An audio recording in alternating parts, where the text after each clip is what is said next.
বলা হয় একজন এমবিবিএস স্টুডেন্ট তার জীবনে ৩টে রাতের কথা কখনো বলতে পারে না। তার মধ্যে একটা হলো অ্যানাটমি পেপার 1 এর আগের রাত, যেটা আর কয়েক ঘন্টা পরেই তোদের লাইফে আসতে চলেছে। সো আজকের ভিডিও তাদের জন্য যারা আগামীকাল থেকে এমবিবিএস ফার্স্ট প্রফেশনাল এক্সাম দিতে চলেছে। অর্থাৎ আজকের ভিডিওটা আমার জুনিয়রদের জন্য। সারা বছর তুই অনেক ভালো করে পড়েছিস, তারপরও এখন এসে মনে হচ্ছে যে তুই পুরো ব্ল্যাঙ্ক হয়ে গেছিস, তোর কিচ্ছু মনে নেই, তোর কিচ্ছু মনে পড়ছে না। যা যা এই কদিন পড়েছিস সব মনে হচ্ছে ভুলে যাচ্ছিস, তাই তো? ট্রাস্ট মি, এটা একদমই নর্মাল। এটা সবার সাথে হয়। তুই যত ভালোই পড়ে নি, অ্যানাটমি পেপারের আগের দিন রাত্রিবেলা তোর মাথা খারাপ হয়ে যাবে না, এটা কখনো হতেই পারে না। এটা একদমই স্বাভাবিক ঘটনা। এবার যেটা বলবো, আজকে রাতে আজকে এক্সামের রাতে চেষ্টা করবি যতটা সম্ভব ঘুমানোর। নাহলে কি পরীক্ষা হলে কালকে মনে পড়বে না জিনিস, তুই দেখবি তোর পড়া জিনিসগুলো মাথা থেকে আউট হয়ে গেছে। সো চেষ্টা করবি যতটা সম্ভব ভালো করে ঘুমানোর। সেকেন্ড, অ্যানাটমির ক্ষেত্রে সবচেয়ে বেশি ইম্পর্টেন্ট হলো ডায়াগ্রামগুলোকে ঠিকমতো প্রেজেন্ট করা এবং যতটা সম্ভব নিট অ্যান্ড ক্লিন একটা প্রেজেন্টেশন তোর খাতায় দেওয়া।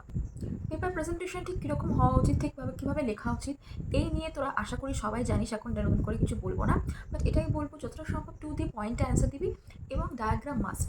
কোনো কোয়েশ্চেন যদি কমন না পড়ে, হতে পারে এটা, কারণ খুবই একদমই প্রেডিক্ট করা যায় না যে কোনটা আসবে কোনটা আসবে না। সবাই পিওয়াইকিউ দেখে পড়ছিস, পিওয়াইকিউর উপর বিশ্বাস কর। পিওয়াইকিউ আমাদের সবার শেষ সম্বল থাকে, অবশ্যই পিওয়াইকিউগুলোকে রিভাইজ করে যা।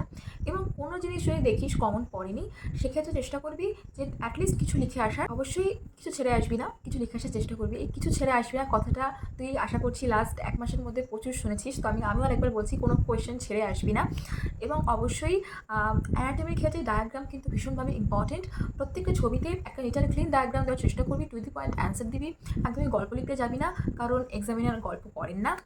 তুই কোনো কোয়েশ্চেনের যদি সেটা ডেসক্রিপটিভ অ্যান্সার ভালো করে লিখতে নাও পারিস, সেক্ষেত্রেও চেষ্টা করবি একটা ভালো ডায়াগ্রাম দেওয়ার। ডায়াগ্রাম কিন্তু অ্যানাটমির ক্ষেত্রে সবচেয়ে বেশি ম্যাটার করে।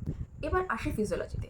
ফিজিওলজি পেপার 1 থেকে পেপার 2 সিলেবাস কিন্তু অনেক অনেক ডিফিকাল্ট থাকে, তো সেটা ভালো করে পড়বি। আমাদের বেলায় আমাদের ফার্স্ট পেপারে সিভিএস থেকে মাত্র একটা কোয়েশ্চেন এসেছিলো, একটা লং কোয়েশ্চেন এসেছিলো। সো এবার তো সিভিএস থেকে ভালো কোয়েশ্চেন আসার সম্ভাবনা আছে, একটু বেশি হয়তো ওয়েটেজ থাকবে এবার সিভিএসটা। তো সিভিএসটাকে ভালো করে পড়ে যাবি এবং তার সাথে সাথে পেপার 2 অনেক ডিফিকাল্ট। পরীক্ষার মাঝখানে যে গ্যাপটা থাকছে, সেখানে পেপার 2টাও একটু ভালো করে দেখে নিবি ওই গ্যাপের সময়, বিকজ পেপার 2 কিন্তু ফিজিওলজির ক্ষেত্রে অনেক ডিফিকাল্ট থাকে। তারপর হলো আমাদের সবার সবার সবার সবচেয়ে বেশি ভয়ের সাবজেক্ট বায়োকেমিস্ট্রি, যেটা আমরা কেউই পড়ি না সারা বছর ভালো করে। আমার মনে হয় অনেক স্টুডেন্টই আছে যে যারা হয়তো বায়োকেমিস্ট্রি ভালো করে পড়েনি। আমার মতো অনেক স্টুডেন্ট ছিল যারা বায়োকেমিস্ট্রি বই পরীক্ষা 2-3 মাস আগে বোধহয় ভালো করে খুলে দেখেছে। যাই হোক, তো আশা করছি তুই ভালো করে বায়োকেমিস্ট্রি পড়েছিস। এবং মেটাবলিজম হলো বায়োকেমিস্ট্রি, সবাই জানিস নিশ্চয়ই, সবচেয়ে বেশি স্কোরিং চ্যাপ্টার। সো মেটাবলিজমগুলো দেখে যাবি।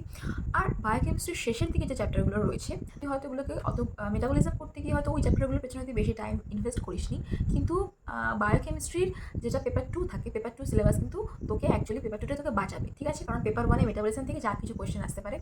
সো এটাই বলবো, ফার্স্ট প্রফেশনাল এক্সাম এটা। তোর প্রচুর ভয় লাগবে, কারণ এটা তোর লাইফের ফার্স্ট ইউনিভার্সিটি এক্সাম হতে চলেছে। বাট এটা খুবই নর্মাল ব্যাপার, কোনো চাপ নেই। পরীক্ষা সবার খুব ভালো হবে। সবাইকে অনেক অনেক বেস্ট অফ লাক। সবাই খুব ভালো করে এক্সাম দিস।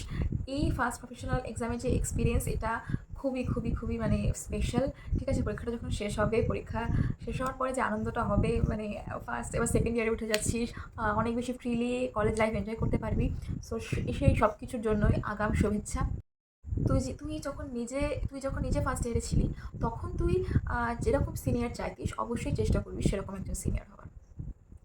আমি জানি তোদের হাতে সময় নেই আজকে, সেই জন্য এই ভিডিওটা আমি বেশি লং করবো না। সো সবাই খুব ভালো করে এক্সাম দে।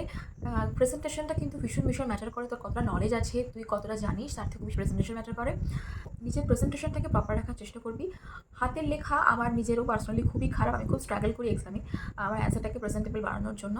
তো প্রেজেন্টেশন কিন্তু ভীষণভাবে ম্যাটার করে, একটা পরিষ্কার পরিচ্ছন্নভাবে খাতা প্রেজেন্ট করবি, তাতে কিন্তু একটা ভালো মার্কস তুই অবশ্যই পেয়ে যাবি। প্র্যাকটিক্যালের ক্ষেত্রে, অ্যানাটমির ক্ষেত্রে বলবো, বোন ভিসেরা, এগুলো অ্যানাটমিক্যাল পজিশনে কীভাবে ধরতে হয় বোন ভিসেরাগুলোকে, তার প্রেজেন্টিং পার্টস, এগুলো সব ভালো করে জেনে যাবি।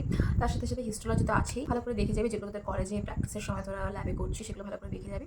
এবং ফিজিওলজির ক্ষেত্রেও প্রত্যেকটা প্রসিডিওর, সিভিএসএ সিএনএসএ যা যা এক্সামিনেশন আছে, ওগুলোর প্রিন্সিপালস এবং যেগুলো সবাই করতে হয় প্রসিডিওরগুলো ভালো করে দেখে যাবি। তার সাথে সাথে হেমাটোলজি পোর্শনটা তো আছে, হেমাটোলজি থেকে তো একটা বড় স্কোরিং পার্ট থাকে, সেটাও ভালো করে দেখে যাবি। তারপর থাকছে বায়োকেমিস্ট্রি। বায়োকেমিস্ট্রির ক্ষেত্রে যে ল্যাব এক্সপেরিমেন্টগুলো, ল্যাব যে এবং তাদেরগুলো বিভিন্ন প্যারামিটার্স থাকে, এগুলো খুব ভালো করে দেখে যাবি। চার্ট, সার্কেল, চার্ট, ডায়াগ্রাম জানিস কী কী দেখতে হয়, ঠিক আছে? কার্ড যা যা থাকে সেগুলো খুব ভালো করে দেখে যাবি। আশা করছি তোদের ফার্স্ট প্রফেশনাল এক্সাম খুব ভালো যাবে এবং এটা তোদের লাইফে একটা ভীষণ মেমোরেবল ইনসিডেন্ট হয়ে থাকবে। সবাইকে অল দ্য বেস্ট, তোদের জন্য অনেক অনেক শুভকামনা, অনেক অনেক ভালোবাসা।